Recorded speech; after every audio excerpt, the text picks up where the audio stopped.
Aujourd'hui dans cette vidéo, on se retrouve pour le grand test de l'iPad de 3e génération. Donc tout d'abord on va commencer par le design. Donc le design est le même que l'iPad de 2e génération. Donc il est un petit peu plus épais. Donc ça ne se sent quasiment pas à l'utilisation. Il est également un petit peu plus lourd, de 50 grammes plus exactement. Donc à l'arrière déjà on retrouve un appareil photo nettement plus gros que l'ancien, ici. Et sinon il n'y a aucune autre différence.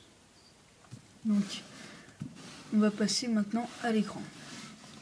Donc l'écran c'est un écran Retina comportant 3,1 millions de pixels. Donc cela donne une très bonne résolution quand on le compare à l'iPad 2. Celui-ci est beaucoup plus joli à regarder et beaucoup plus agréable, notamment pour lire du texte, mais également regarder des images et des vidéos. Donc ensuite, une autre nouveauté qu'il y a, c'est sur le clavier, vous avez Siri Dictation. Donc par exemple, lorsque l'on clique dessus et que l'on parle, bonjour à tous. Ici, vous pouvez voir que cela charge. Et là, ici, il y a écrit bonjour à tous. Donc ça marche assez bien, même s'il ne comprend pas les mots en anglais, ce qui est assez dérangeant.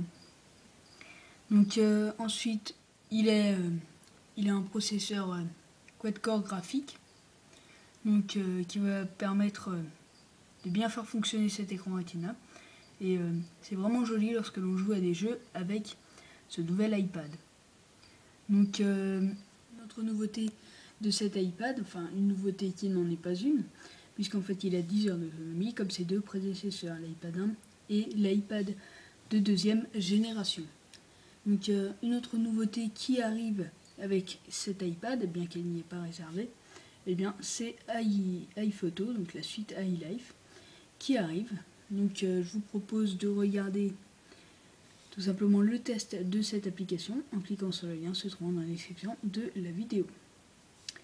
Donc ensuite il n'y a pas d'autre grand chose de nouveauté. Voilà. Donc si ce n'est l'appareil photo, donc maintenant il a un stabilisateur, il a l'autofocus, il est de 5 mégapixels.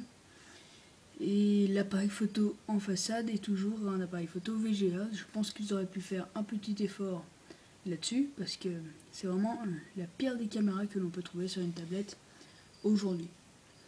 Donc je vous remercie d'avoir regardé ce test. N'oubliez pas de vous abonner à ma chaîne YouTube et à très bientôt pour de nouvelles vidéos.